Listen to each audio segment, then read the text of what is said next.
सिखाने जा रहे हैं कि जैसे आपको वॉल राइटिंग करना है और उस वॉल राइटिंग में हम अकेले हैं और सीधी रेखा हम कैसे खींचेंगे, कोई साधन नहीं है, तो उसके लिए स्वयं हम पहले सूत फटकते हैं। सूत कैसे फटकेंगे ये आपको मैं सिखाने जा रहा हूँ कि जैसे आपने सूखा रंग ले लिया और सूखा रंग लेकर के इसमें मतलब धागा लिया और धागा लेकर के ये धागा जो है इसमें खड़िया हो सकती है, नीला रंग हो सकता है, काला कलर हो सकता है, सूखा कलर, और इस तरह से इस छोटी उंगली में इसको लपेटेंगे।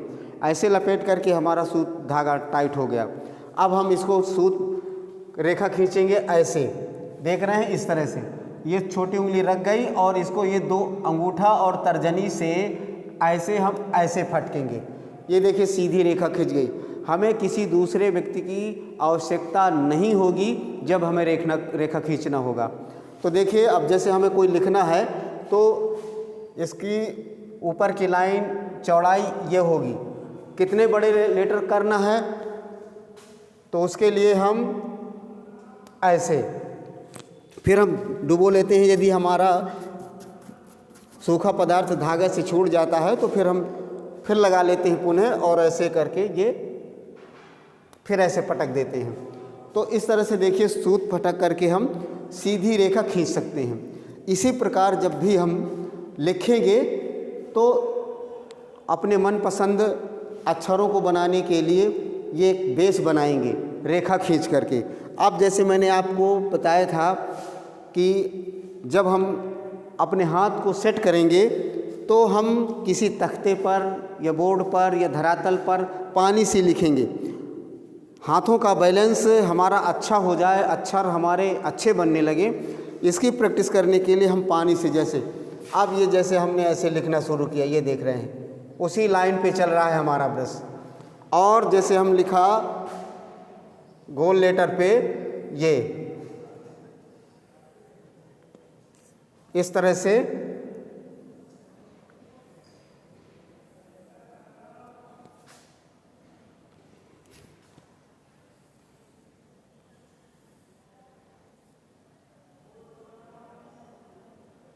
आप देख रहे हैं कि देखो हमने कमल लिख दिया तो आपको सारे अक्षर दिखाई दे रहे हैं, आपका कुछ खर्च भी नहीं हो रहा है और आप इस तरह से सीख रहे हैं और अक्षर भी आप देख रहे हैं कि हमसे अक्षर किस तरह का बन रहा है। तो इस तरह से आपका हाथ सेट हो जाएगा। तो पहला अभ्यास आपको ये करना है कि पानी से आप लिखेंगे, सीखेंगे, फिर इसके बाद कलर उठाएंगे। अब आपको बोध हो जाएगा कि हम कितने सुंदर अक्षर लिख सकते हैं और अक्षर लिखने की कलाएं बहुत होती हैं। आप दिन प्रतिदिन अपना बढ़ते चले जाएंगे। जब आपको लिखने की कला कुछ मालूम हो जाएगी, अभ्यास करेंगे तो आपको निश्चित आगे बढ़ने को मिल जाएगा। अब देखिए जैसे मान लीजिए हमको कागज़ पे लिखना है तो कागज़ में हम कैसे करेंगे, तो उसमें भी देखो कागज़ में रेखांकन करेंगे। नील लेते हैं और नील लेकर के फिर क्या करते हैं, जैसे हमने ये हमारे पास बोर्ड है तो इसमें हमने ऐसे ये रेखा खींच गई। अब देखिए यहाँ पर दूसरी रेखा हमने खींच दिया ये। अब जितने बड़े लेटर करना है उस हिसाब से हमने ऐसे ये सूत फटक करके और इस तरह से आपको इस छोटी उंगली में लपेटना है और इस तरह से टाइट करके फिर ऐसे पकड़ करके ऐसे पटकना है, तो इस तरह से हो जाएगा। अब जैसे हम आपको लिखना है तो देखिए हम लिख रहे हैं कलर से और देवनागरी में लिख रहे हैं। जैसे आपको लिखना है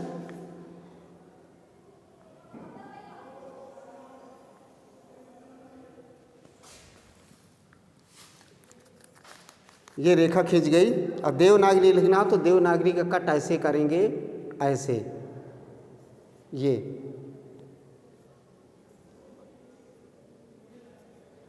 अब ये ऐसे करके इस रेखा तक ही आप जाएंगे।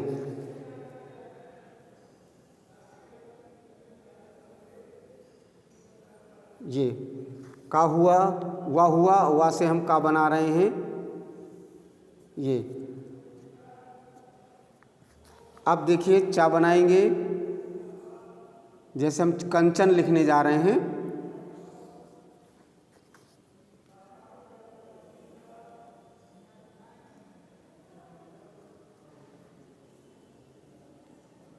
यहाँ पर ऐसे लाइनों का कट सही कर लेंगे, ऐसे तिरछा लगा करके। यहाँ पर बिंदी लगाएंगे, ऐसे गोल ब्रश को ऐसे घुमा देंगे और फिर आगे बढ़ते हैं इसी तरह से इस बेस पे।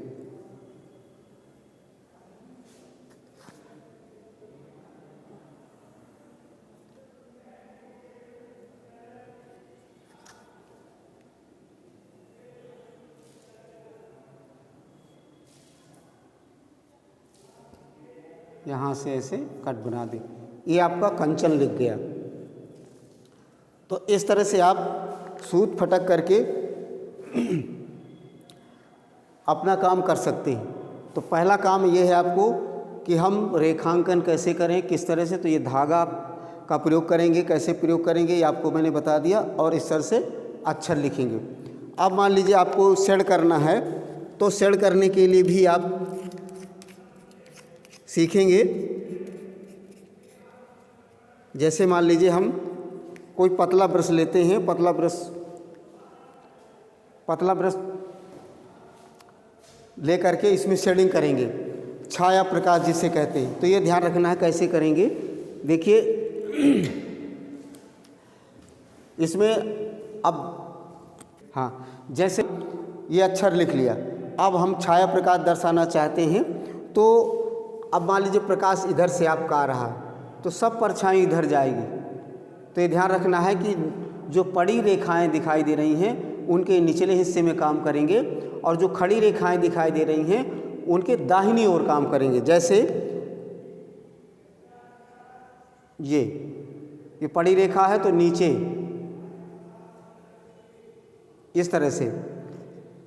अब इसमें ऐसे चलेगा नीचे की ओर, इसमें साइड से ऐसे चलेगा नीचे की ओर, फिर यहाँ पर ऐसे चलेगा ऐसे, ये इस तरह से, और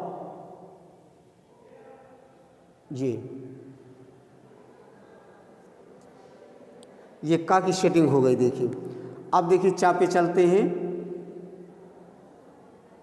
नीचे दाहिनी ओर, नीचे, और फिर ये नीचे। अब इसके बगल में दाहिनी ओर, रेखा के दाहिनी ओर ऐसे, फिर ये नीचे, फिर ये नीचे, और ये खड़े में दाहिनी ओर नीचे किया, फिर ये, और ये इस तरह से। अब देख रहे हैं कि इस तरह से शेडिंग हो गई। तो इस तरह से हम छाया प्रकाश भी दर्शा करके और बहुत सारी डिजाइनों के द्वारा इन अक्षरों को सजा सकते हैं। तो इस तरह से आप सीखेंगे, और मुझे विश्वास है कि जो मैंने बताया आपको कि पैसा भी ना लगे और आप लेटर राइटिंग अच्छी तरह से सीख जाएं, और इसके बाद फिर जब आपका हाथ सेट हो जाए तो फिर आप खूब काम कर सकते हैं फील्ड में। चाहे दीवारों पे लिखिए, चाहे नेम प्लेट लिखिए, चाहे बैनर बनाइए, कुछ भी काम कर सकते हैं। मैं 2-1 वीडियो आपको पहले बता चुका हूँ, समझा चुका हूँ। यदि आप उनको देखे होंगे, सीखे होंगे, तो ज़रूर कुछ न कुछ आगे आपको प्राप्ति हुई होगी, और मुझे आशा विश्वास है कि आप ज़रूर आगे बढ़ेंगे, सीखेंगे। और ये जो मेरा कार्य है, इस कार्य को थोड़ा सा आगे बढ़ाने के लिए ज़रूर थोड़ा सा प्रयास करिए और बच्चों तक पहुंचाइए। जो इच्छुक हैं लेटर राइटिंग सीखने के लिए, तो उनको ज़रूर शेयर करिए ताकि वो भी इससे लाभ ले सकें। धन्यवाद।